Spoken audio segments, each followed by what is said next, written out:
Welcome to the second part of this video series about Coachmaster software. My name is Bob Griffiths and I've created this series of videos using real coaching issues to illustrate how Coachmaster can support coaches as they actually run sessions. If you saw the first part of the video called Karen Part 1, you will have seen me working with a young mother we have called Karen, who has some issues getting her children out of the house in the morning. We completed the goal and session goal part of the coaching process, and now we are moving on to the reality stage. You might have also seen that Karen has given me a lot of information about herself and the family dynamics. At this point, I had no real idea if I was going to be able to help her, but I had a lot of faith in the GROW process and was very curious how the session would play out. There is a common misunderstanding about the R for reality stage in the GROW coaching model on which this particular process is based that I wanted to highlight for you. The misunderstanding is that the R, which does stand for reality, is in some way to determine if the goal is realistic. This is not the case. The R is to determine where the client is in relation to the goal. So for example, if a client had a goal to earn $100,000 a year, their current reality, the R, would be what they were earning at the moment. So I choose to start with these general questions. And this particular question about what is currently happening in relation to the problem issue. But I change it to reflect more closely the goal that Karen set about speaking more quietly and her heart rate during journeys. I was hopeful of getting a simple reality statement from the question. What happens, as you can see, is that we get a complex statement from Karen about all the things that go wrong before she leaves the house that cause her heart rate to rise and her not to be speaking quietly. Technically, at this point, a coach might go back and redefine the goal into one about getting out of the house calmly, but I thought this was not necessary. I then send an encouraging statement to Karen, even though what she said was not what I was hoping for, and free-formed a question to ask about some more information about the situation because I was not clear what was actually happening. And you will see that Karen does not answer my question, but gives me a load more information about what happens and how she responds to it, which is all useful but makes the coaching a bit more complex. I then try this question in the frequency section to see if there are any exceptions to this pattern. This is often a very useful question because it helps the client see that the issue is not as black and white as they believe. But Karen comes back with even more information about her children and how the older child did not want to go to school.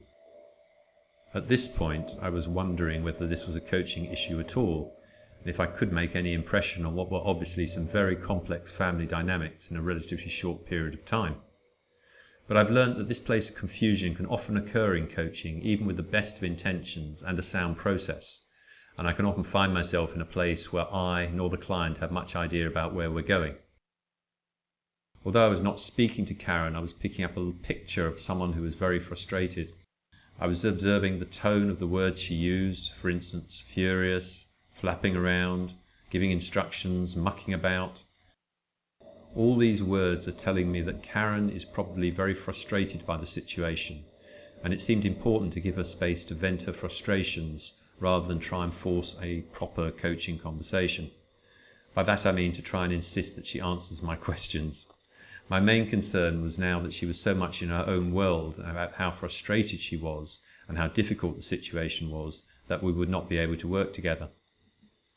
I decided to try another question from the frequency section about when the issues first arose, as that often brings more information to the client if they are very caught up in the frustrations of the present. I softened it to take out the references to problems and issues. Again, Karen does not answer this question directly, but provides more information about her son. I was interested in what the journey was like when she only had one son. Karen responds with more information about her inner world and hating to be interrupted when she is on a mission. She also tells me about how both her sons muck around. I'm sure that many people can now see a pattern in what is happening here. However Karen is reacting to her son's behaviour, it's not working, and indeed she could be making the situation worse. So I ask about her reaction. She tells me she asks them to focus. I'm not sure what this means or how it would be interpreted by a 6-year-old. She then sort of implies she yells it at them, and I start to see a pattern of them misbehaving winding her up to the point she yells, which works temporarily, and then the cycle happening all over again. Rather than point this out to Karen directly, I try asking her if this approach is working. She acknowledges she is stuck in a negative cycle, and I briefly review the solutions questions, but they don't seem appropriate. So I try these questions from the sensory awareness section about where her attention is at the moment. The reason I asked these questions was that I was pretty sure she was focusing on how difficult her sons were being and how frustrated she felt. She came back telling me she feels frustrated and a failure, which is a pretty hard burden to wear. I did not want to be unsympathetic, but I was aware that she would not be able to change anything by repeating the same patterns.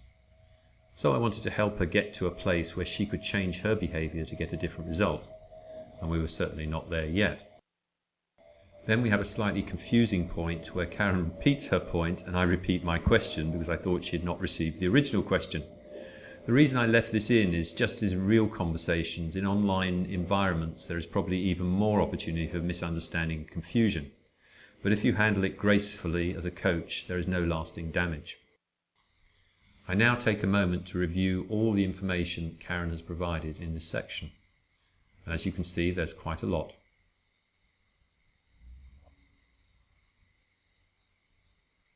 I didn't think there was much value in trying to go deeper into all the information at this stage, so the best thing to do was to summarise where we'd got to. I picked up most of the information and cut and pasted it into the summary, which Karen agreed to. I hoped it would be useful for her to just see the pattern laid out in front of her, as sometimes people are so caught up in the drama of situations they can't see the wood for the trees. Karen agrees that the summary is accurate, and we were then ready to move on to the obstacles section.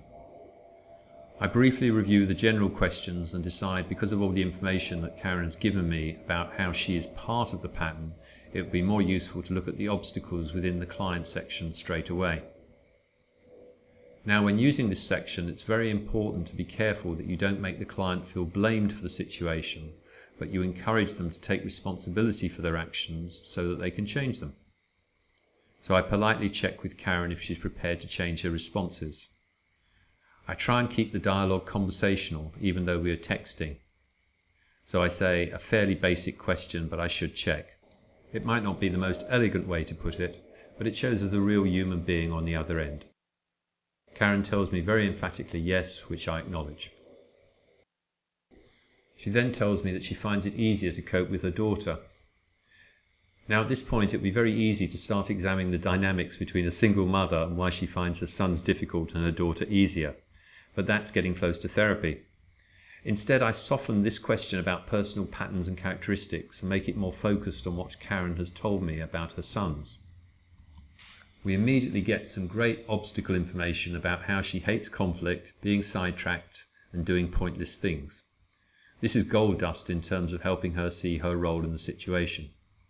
So I ask her how these tendencies could affect what happens with the boys. I just freeform a question about how her attitudes and beliefs might be affecting the situation. She gives me more useful information about how she tries to be accommodating and it does not work, and also some information about her childhood, which has some resonance for her in the current situation. Mentally, I was picking up a picture of Karen every morning trying to be accommodating, hoping it would work, and when it didn't work, getting frustrated, yelling "focus" at the boys, feeling like a failure, and the cycle repeating day after day. I validate her for being so honest, and she tells me that she likes to solve problems. I assure her we will look at the solutions in a minute, but I want to help her see a bit deeper what's going on now, so I ask if her basic belief about accommodating people could be part of the problem. She tells me yes and gives me some very insightful comments about it and her family dynamics. I compliment her on her insight, which is again a kind of human touch that's very important, and ask what cooperation she would need from the boys. You'll notice that she doesn't completely answer the question, but gives me some more information about how she expects, hopes the boys will relate to her, even when they do not, which again reinforces what I'm hearing, that she hopes one day the boys will change and just see the world the way she does. I then review all the information that Karen has given me. Again, you can see it is quite a lot, and I attempt to summarize it. I might not have captured everything, but I think I have enough to help Karen see the patterns. Note that I ask anything else at the end, which invites the client to amend or add to the summary. Karen comes back with even more information about how she has tried to change things, tries to reason with the children, feels a failure compared to her friend, and how she likes to do things for her children. This information was going to be useful in the next section on options, and I didn't want to lose it, but I didn't want to get into it in the obstacles stage. This illustrates one of the skills of a coach needed when using the GROW model.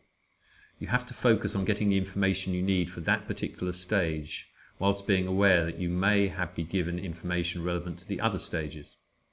The way to deal with this is to note the information, don't make the client feel wrong or bad for giving it, but don't engage with it right now. I ask her if her attempts to avoid stress could be adding to the problem, i.e. another obstacle. She agrees they are, and I use this with my previous summary to paste into the obstacles tab.